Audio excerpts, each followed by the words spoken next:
looking for fantasy book recommendations, this is where you need to be. This is a sign, guys. This is a sign you need to be here. You need to watch this video. Hello, welcome back. Today I am really excited because we're going to be doing something a little different. I want to tier rank all of the fantasy series that I've ever read. So I made a tier list on tiermaker.com and we're going to tier rank all of the fantasy series. There's a couple books. I want to put a disclaimer. There's a couple books that are standalones. There's a couple books the series isn't finished yet, or I didn't finish the series. So if you want, you just take my opinions with a grain of salt. Some of them are not completed series. So hopefully you get a good recommendation out of this video. I mean, or maybe you'll find a book that you need to avoid. Just some of them are bad. I'm gonna be honest with you. Oh my god, I just realized, yes, I did dye my hair, in case you were wondering. So this is my tier list. We've got 5 tiers for ranking these books. These are all the books. I think there's 40 of them. And so if they're a series, I'll be ranking based on the whole series. Here they all are. Going from the top, this is the best tier. This is S tier. Amazing, amazing God tier book. 6 stars. Cried, threw up, screamed, everything. And so I named it I Will Never Be the Same, and I wasn't. Because I read a lot of books and I will often say, I will never be the same after I read this book. But sometimes life goes on and I just don't think about the book ever again. This is for those books that I do never forget about. And then we've got, just below that, I'm shaking and crying right now, but I get over it. So this is like a book that I maybe rated 5 stars, maybe rated 4 stars. I got over it. I forgot about it. It's not a favorite or something of that nature. Then we've got, this was a good use of my time. So just an all-around good book. I would recommend it. I like it. It's just not a favorite and it wasn't one of the best I've ever read. Then we've got mid. It's exactly what it says. It's a mid book. That's it. And we've got I Want to Go Back in Time. And I'm gonna be honest, I made this tier for a specific book series because I hate it. I also want to say some of these are technically dystopians, but I decided to include them because people commonly talk about them as if they're fantasies, so I thought I would just hop on that train even though that's incorrect. We're starting off strong with Harry Potter. Now, listen, I loved Harry Potter. I was a Harry Potter kid. I was a ride or die Harry Potter fan. Have I watched Harry Potter, thought about Harry Potter, read Harry Potter in 6 years since I graduated middle school? No, I left middle school and I left Harry Potter behind. So for me, I'm going to, because it was such a important book in my life and like such a vital part of my reading journey, I'm gonna say I'm shaking and crying right now, but I get over it because I did get over it. It was my favorite book series ever in the whole world, and now I don't even think about it. And that is due to a number of factors. If you know, you know. I just don't like it anymore. Moving on to another childhood book series, Percy Jackson. Now I would say I probably liked Percy Jackson more than Harry Potter. It was just that Harry Potter was like more famous, so there was more merch, there were more people that liked it. But Percy Jackson, I was truly never the same. I was never the same. The things that book did for me, oh my gosh, life-changing. I think even if you're an adult now and you haven't read it, you should read it because it was truly something for me. For 11-year-old me, I was forever changed. Okay, and then I decided to do this separately. We've got Heroes of Olympus. I decided not to do every Rick Riordan series because honestly I don't remember them well enough, but I did read all of them. I reread these books in like 2021 and I was so underwhelmed. Like, I'm gonna be honest, I'm speaking my truth right now. I reread the Percy Jackson books and I was still obsessed. I reread Heroes of Olympus and I was like mid, you know? So it just like, it didn't age well for me. And so if you really, really, really love Percy Jackson now and you want more, I would recommend it, but honestly, looking back, I don't love them nearly as much as the original series. I'm gonna put them in this was a good use of my time. With that being said, Leo Valdez, need I say more? That's all I have to say, really. Moving on, we're in Cassandra Clare land now. Now listen, I know that Cassandra Clare is a hot topic of debate in the book community always, but I'm a ride or die. I love those books. Those books are like crack to me, okay? But The Mortal Instruments, definitely objectively the worst one. Incest aside, it's still the worst one. With that being said, it did change my life and change the way I read forever, and I definitely shouldn't have been reading them when I was that young, but you know what? Whatever. I'm going to put this in mid though, because I think if I ever were to reread them, I would hate them. I honestly, that's where I struggle with recommending Cassandra Clare books, is because it's like, I've been reading them for like 10 years. And so I'm so dedicated to the characters and to the story that like, I love all of them so much. When it comes to like, how do I get into Cassandra Clare? How do I like start reading? I don't know. Because I want to say you should start at the Mortal Instruments. It's the first series published, but if you start with the Mortal Instruments, chances are you're not gonna want to stick around because it's just not good and it's weird and it's uncomfortable. Honestly, I don't know. I think if you were to start in 2024, if you were to start it from scratch, I would say start with the Infernal Devices or the Dark Artifices, but I think the Infernal Devices is probably the best way to go. And with that being said, putting that there, just putting that out there, this book series, and I still think about it every day. Like, I just think about it all the time. I just think about it. Will Herondale, everybody. I mean, come on. Need I say more? You need to read it. Honestly, oh my god. The only time I ever liked a love triangle too. Ugh. That series, so good. Reading every Shadowhunters book is worth it just so that you can read the Infernal Devices. Dark Artifices, I loved them at the time, but honestly, I forget that they exist. I'm gonna put them in I'm shaking and crying right now, but I get over it because I did. Queen of Air and Darkness did, like, alter the trajectory of my reading year. So, yeah. Then we have The Last Hours. Speaking My Truth, that goes there. It's a good use of my time. Chain of Gold, mid. Chain of Iron, 8. They were like Cassandra Clare was cooking, but this Chain of Iron was so good. And then Chain of Thorns, like, did we really need that, you know? So I think overall is a good use of my time. I would still recommend you read it, especially if you liked these two. Anyway, The Folk of the Air, lives were changed, people died, the world of literature was never the same. The Cruel Prince, go read it right now. If you survived the first wave of book talk without reading The Cruel Prince, grow up. Probably one of the best books that book talk has ever hyped up. I know a lot of people get disappointed by it because it's not as romance heavy as people kind of insinuate it is. But if you're a fantasy reader, it's a must. Like, it's a staple. It's so good. I promise it's worth it. Next, we have Shadow and Bone. I love Shadow and Bone. I will not stand for Shadow and Bone hate. I will not. I just won't. Some people really just think that it's skippable and it's mid and whatever. I don't want to hear it. Okay. That series, no crumbs. That since I read that series in like 2021, I read it in like fall 2021 and then I read it again in winter 2021. I've read better books since. And I've read better books by Leigh Bardugo since. She's improved so much as an author. So I really think that this needs to go a little lower. In reality, I will never get over any of the Grishaverse books, but I have to save some space at the top. Then we have Six of Crows. I can't say anything else but this. Oh my god, it's my favorite book. If you didn't know, I named myself Wylan after Wylan. I love Six of Crows so much. It's literally my favorite book ever. So amazing, so incredible. I first read it in 2021 and it's still my favorite book, and I've read probably over 200 books in that time. You need to read Six of Crows, basically. But I strongly suggest, if you want to read the Grishaverse, if you want to read Six of Crows, that you read Shadow and Bone first. I know people get so mad about that because they don't think Shadow and Bone is good.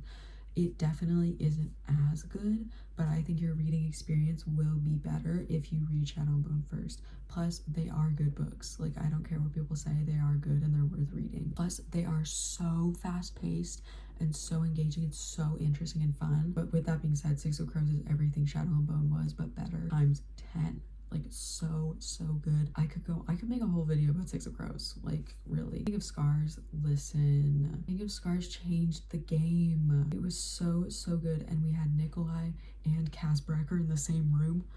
Come on. You can't tell me that's not the best thing ever. It's not Six of Crows level. Six of Crows could get its whole own tier, shaking and crying. But when I read it at the time, Rule of Wolves, oh my gosh. It was like one of those episodes on Disney Channel where all of the characters from different shows are in the show. Oh my god, like when you see Hannah Montana on Sweet Life on Deck and you're like, oh, like that's what it was like for me when Cass came in. It was the best. Powerball.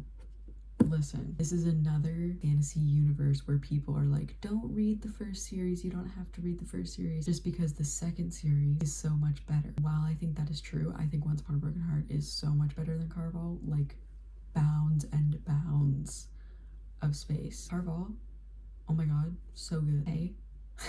It was so good. I love Caraval so much. I know it's a little bit too juvenile for a lot of people, especially like people my age. Them don't seem to like it because it's very YA. And I think that shows more in Caraval rather than Once Upon a Broken Heart. I love Caraval so much, and I hardly ever rate the first book in a fantasy series 5 stars, but I did with Caraval, and I loved every single book, especially Legendary and Finale. If you didn't love Caraval, but you liked it, I strongly suggest you keep reading because her books get better and better. By the end of the Caraval series, she is like miles ahead of where she started, and then Once Upon a Broken Heart just takes it even further. So I would really recommend it. Caraval is on par with Shadow and Bone for me, like both not as good as the other series in their universe, but they're my favorites and I love them. Once Upon a Broken Heart, I feel like I already said this, one of my top 3 favorite series ever. Like, there are no words. I love that series so much. I laugh, I cry, I scream, I write all over the pages.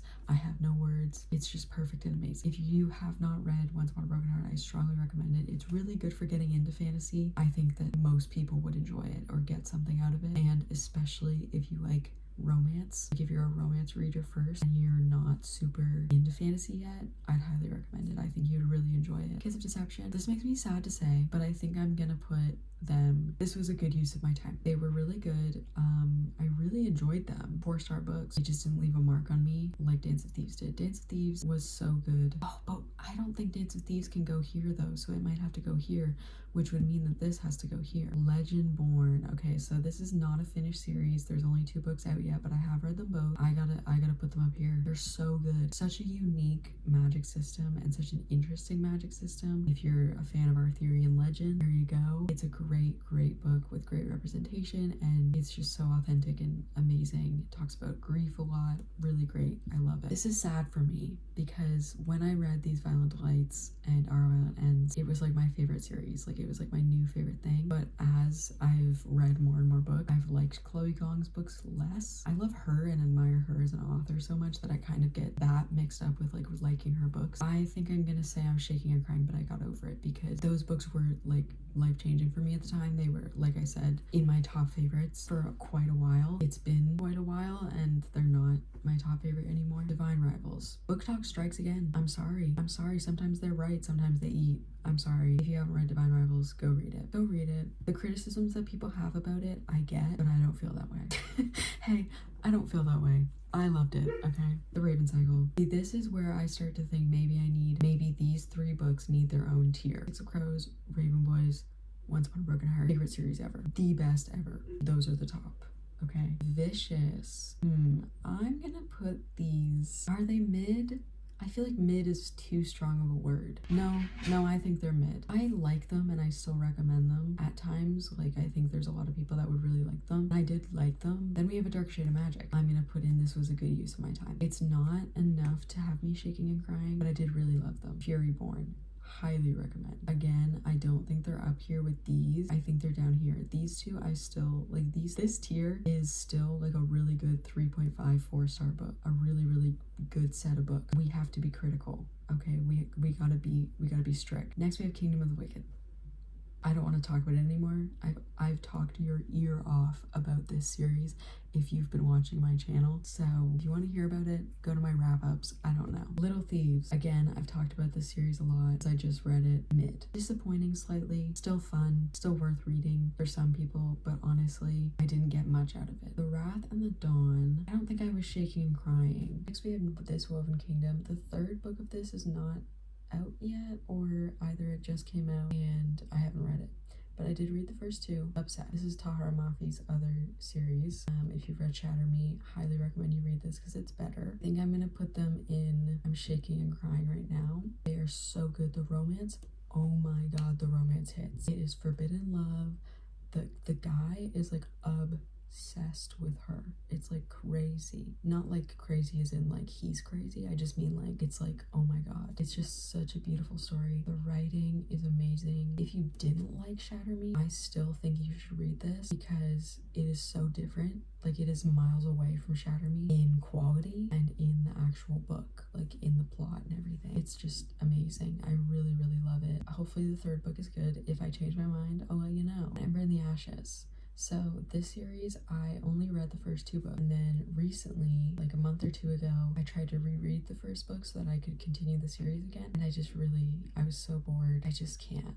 I can't pretend to care about it, so I'm just giving a Stolen Heir. You see, I read this right around the time I read this Woven Kingdom, and they were both like, oh my god, crazy endings. I think I'm gonna put it in I'm Shaking and Crying because it's not equal to The Cruel Prince, but it is pretty good. You know, then we have Cemetery Boys. I'm gonna put Cemetery Boys in This Was a Good Use of My Time. It's like the universe doesn't want me to film this video because the background noise in my house finally got quiet, but then my phone was like, not enough storage. So we still have 11 or 12 books to review, so let's rapid fire review. Okay, Cemetery Boys was a good use of my time. Highly enjoyed it. If you're looking for a queer book with trans representation, it's really great. The romance is cute. It just wasn't a favorite. Okay, The Savage Song, mid. I didn't like it, but honestly, I think that I didn't give it a good enough chance, and I rushed through finishing it. And I think that if I read it now, I would like it better. Which I feel that way about Vicious as well. I think V. Schwab's writing style is like kind of hard to get into at times, at least for me, but I do enjoy it. Six Crimson Cranes. I'm gonna put that in mid as well. I did really enjoy it, especially the first book. The second book was really atmospheric, and I really liked the atmosphere of the second book, but it just kind of let me down. And then it was a series that once I finished it, I was just kind of like, that's it, you know? Magic Steeped in Poison. I want to go back in time. Is that too harsh? That's too harsh, I think. Mid. I loved the first book, but then I read the sequel and it was incredibly disappointing. Like it answered none of my questions. It didn't have a good plot. It was boring. It was unnecessary. Like this could have been such a good standalone fantasy. They just had to go and do that. So yeah, Powerless. I put Powerless in here just because it's popular right now and I wanted to give my thoughts. Lots of people fight over it, whether it's cringe or good or bad or whatever. I loved it. I listened to the audiobook. Highly recommend. The audiobook was amazing. I did really love it, but honestly, it's very forgettable. Like I forgot about it. I am gonna reread it before the second book comes out, so opinion is subject to change, but it was a good use of my time. I liked it. Then we have Only a Monster. This was such a good book, and there's a sequel. I haven't read it yet, but I own it. I'm gonna read it. I want to reread this book because I remember loving it so much after I read it. Like I read it, I liked it, and then as the days went on after I finished it, I was just thinking about it a lot, so I raised my rating. But honestly, I don't remember a lot of it. I can remember some scenes, but like it didn't leave as much of a mark on me as I thought it did. So I'm gonna say this was a good use of my time. Next we have Shatter Me. I know it's the old cover. Don't come for me. I just took what was on Storygraph. Okay, sorry. Shatter Me. Shatter Me was a good use of my time. It is a good series. I recommend it. It's good. Is it worth the hype? No, not at all. So much hype for Aaron Warner and for this 9-book series. I just don't think it's that good. Like I read every novella, I read everything, and it was just mid. Well, it was a little better than mid. I did really enjoy it, but the hype is out of control. Selection. I want to go back in time. I don't know why I read it. It's definitely not something I would pick up thinking I would enjoy it, but Scythe. I am shaking and crying. Scythe deserves more hype. Scythe is so good. The Arc of a Scythe trilogy, amazing. It is technically a sci-fi dystopian type, but so is Shatter Me, okay? And I wanted to put that in here as Scythe is amazing. I really love it. Story, it's so emotional and incredible, and it has so much philosophical details in it, and it's just so good. So highly recommend. Fourth Wing. I have not finished Iron Flame. I'm in the middle of it right now, and say things have rapidly declined, and that is coming down from a series that is already just mid. So I'm gonna put Fourth Wing in mid. I think Fourth Wing is mid. Speaking my truth. Don't come for me. I'm speaking my truth.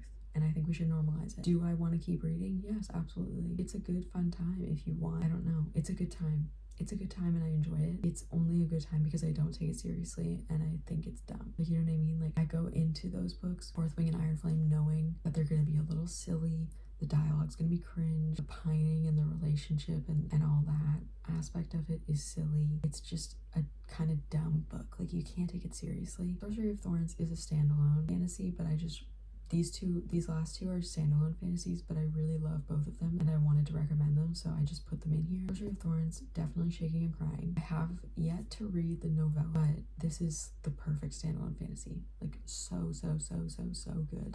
The Girl Who Fell Beneath the Sea, I'd say it was a good use of my time. It was really amazing. I really loved it. I thought it was beautiful. Writing and atmosphere and the whole world, I just really loved. It reminded me of Spirited Away. It was really good. That is our completed tier list. Oh my gosh, I feel like I am 10 years older. I am realizing as I'm about to say those are all the fantasy books I read, some of them aren't on here. I forgot some of them. I tried my best.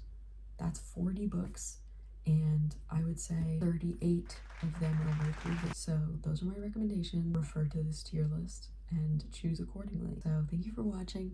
Thank you for being a friend, and I will see you next time. I hope you enjoyed. See ya. Bye. Okay, bye. Bye.